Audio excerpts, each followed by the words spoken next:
that truck drivers have been lining up for more than 10 days to cross the Beitbridge border. The queue snakes for kilometres without a solution in sight. The Home Affairs Departments of South Africa and Zimbabwe are believed to be collaborating to resolve the mess. For the latest on these efforts from the Zimbabwe side, I'm now joined by Rameck Masaire, who's the Acting Commissioner General for the Revenue Authority, and also joining us for this conversation is Gavin, who's the Chief Executive Officer for the Road Freight Association. Thank you both very much for joining us. I must just add that we have reached out to Home Affairs to be part of this conversation. They unfortunately declined to be part of this, so hopefully we can get their perspective on this. I'm going to start with you, Gavin. Speak to us about what you were able to hear from what the Human Rights Commission just said to our reporter Mangoba Mkunu, that these conditions are unacceptable and it should have never been this bad. Good afternoon. Unfortunately, I only got the tail end of what was being said. But yes, we agree 100%. We are very, very concerned about our drivers. This isn't the first time that this has happened. You'll recall there was something similar when we had the first COVID-19 health protocols that were implemented at the border, where we suddenly sat with 10 to 15 to 20 kilometers of trucks, and exactly the same thing. The drivers had nowhere to go. They couldn't leave their vehicles, and they had no access to fresh water or to food or to medical supplies, and even to basic sanitary conditions or sanitary facilities. And you will recall that we reported a number of drivers had passed away. There was a bit of a disagreement between myself and the Minister of Home Affairs as to why, but the reality is this, is that, as you heard, it gets to 40 degrees there, and very soon you become dehydrated. So this is of great concern. We have tried to make sure that water is out there for all the drivers.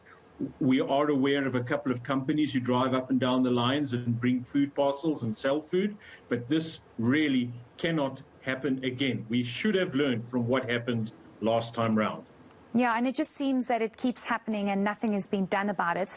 Rameck, I hope that we can hear you. You are from the Zimbabwe Revenue Authority. Speak to us about what your understanding is about the situation and how it got to this level. Thank you so much. I could hardly hear the other guy speaking from the other end, but I can clearly hear you. I've got good news to say that the situation is not back to normal. Traffic is now moving as quickly as possible. We have had to use a number of measures to try and clear the traffic. We are working together with our counterparts from South African Revenue Services, ZIMRA, to deploy our staff on the South African side of the border so that they work with the drivers, identifying those drivers whose documentation was ready. Once the documentation for the driver is confirmed to be compliant with our rules on the northern side of the border, they will then be allowed to pass through. And I must take this opportunity to emphasize that from the Zimbabwean side of customs, we do operate a pre-clearance system. Therefore, any truck that would cross over to Zimbabwe should not take any time longer. So that exercise where the Zimbabwean officers were allowed to operate from across the border helped in picking the trucks that were ready for release and then move them over across the border. Then for those trucks whose traffic documents were still to be processed, will be taken off the N1 and go into the truck parks. So that is allowed clearance of the N1 for trucks to cross over to Zimbabwe. In Zimbabwe, we created an express channel. Which would allow those that would have been identified to quickly move out of the border. Within the 20 minutes, no trucks were being maintained on the border. What we have also done is, on the Zimbabwean side, we have deployed traffic marshals led by a senior manager who is monitoring any truck driver whose truck is stationary within the border, so that they are assisted as soon as possible for them not to keep delaying on the border. I'm going to stay with issue that we have also ironed down.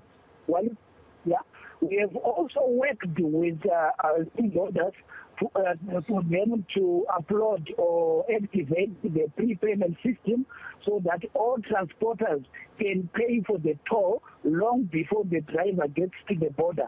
Again, this has gone a very long way in clearing the backlog at the border. In addition to additional payment channels that have also been activated and are working very well at the border. Sure. Sorry to interject there. I just, I need... Yeah, sorry, Rameck, I just need to interject there. I need you to just explain to us how it got to this stage, because while I understand that there are upgrades that are needed and necessary, this is not the first time that you are seeing truck drivers subjected to days on end, weeks on end, sitting in the scorching sun in inhumane conditions, and now we're being told it's because of upgrades and there's just been a backlog. Quite frankly, that is an unacceptable explanation, and surely there should have been contingency plans put in place to try and avoid this humanitarian crisis. It's a regrettable event, I must say, that the situation to the deteriorated to the level that we are talking about now. But the good news is that the team has reacted very fast to create the traffic crisis. It is a problem associated with changeover, a problem associated with change management issues where communication has been done extensively so that drivers, when they were coming to the border, they were aware of the new requirements.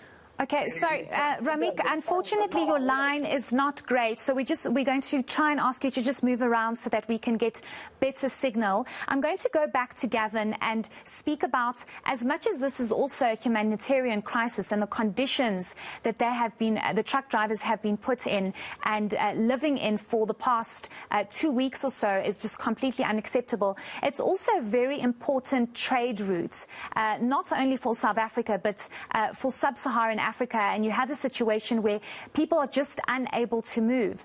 Surely there's also been dire consequences to the backlog that was experienced with these truck drivers not being able to move around.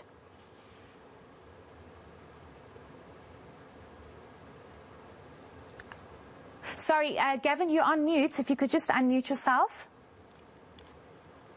Oh, there we go. Great. Sorry about that. It's a very, very important border crossing. It is probably the largest and busiest border in Africa, definitely in sub-Saharan Africa. And it is on the route that is known as the North-South Corridor, which starts obviously in South Africa from various ports. They could come from Cape Town or Durban and move all the way up through various countries, Zimbabwe, Zambia, Malawi, DRC, branches off Congo, goes up to Tanzania, Kenya, you name them.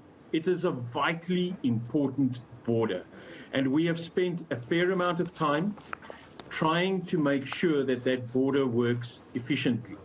The South African Revenue Services, SARS Customs, has done outstanding work over the last 10 years. They've worked with industry. We've got a process of pre-clearing. That means that where in the old days you got to the border and you had this huge pack of paperwork that they then had to process, has now been changed to processing far away from that border post so that theoretically we can drive through there. So it is vitally important that you spend as little time as possible standing at a border post for a number of reasons. The one is that every time a truck stops and it stands, it still costs money for the operator, the transporter, the owner of the truck. And that cost gets passed on to the consumers who pay more and more for each of those trips, because the transporter probably in his original planning had planned that he or she could do 1 or 2 or 3 trips, depending on where they were going, per week or per month, so that they could operate their business and get goods coming in at a reasonable rate. So that's the first thing. The second thing, of course, is that it is costing the economies of the various countries tremendous amounts of money in terms of delays, because some of these goods travel in containers, and if they don't get returned to the shipping ports or to the new customers who need to load, delays and penalties are paid. And of course, the goods coming into the country, their prices change, duty changes, and that begins to have a bigger effect on the economy. So we need to get these right, and I believe we can. What's happened here is actually something totally outside of what is normally expected. We have pre-clearing. Why was a system implemented where you had to pay cash at the border? We could have paid these up front somewhere else through the clearing processes, and these queues never would have happened. And they cannot continue to be a feature of our logistics chain in Africa anymore. Cannot be. Gavin, just very quickly, yesterday I was actually driving back from Polokwane, and the weighing bridges, there was a very long queue there, and that for me was a telling picture to say, if it looks like this here already, what is it looking like at Musina? How do we make sure that this does not continue? Because this is not the first time that this has happened, and we can't keep saying it's because of upgrades or because of A, B and C. Surely something urgently needs to be done. Lives have been lost. Billions of rands have also possibly been lost. How do we make sure that come the next month or two or December time, when it's a very busy season, this does not happen again? Well, I think there are a number of things that can be done. And the first of, obviously, is to go and learn from what's done around the world. And a good example of a very, very busy border post is the Mexico-USA border post. And I'm talking about where the guys actually cross at the border control, not across the fences. There you can see that the actual crossing between the two countries is quite quick. But what they do is they ensure that nobody gets to that choke point or that very, very tight space unless they're cleared. We have those processes. We just need to make sure they're properly implemented. And then secondly, if you're going to implement something new, pilot it first, try it out, and make sure that whatever you're bringing into play doesn't suddenly have these unintended consequences of causing queues, because we can then ensure that everybody keeps flowing. It isn't the only border post that has this problem. Limbombo is exactly the same, where another process has been brought into place and trucks start queuing between 6 and 15 kilometers. So we've got to make sure that what we do correctly. And then the final point is, we're going to the African Continental Free Trade Agreement area. Surely these sorts of border controls are going to disappear. So we've got to make sure that at the point of entry, and in this case it might be the Port of Durban or the Port of Cape Town, that all the processes there are done so that this freight logistics chain can keep moving smoothly to the point of destination where the final clearance is done.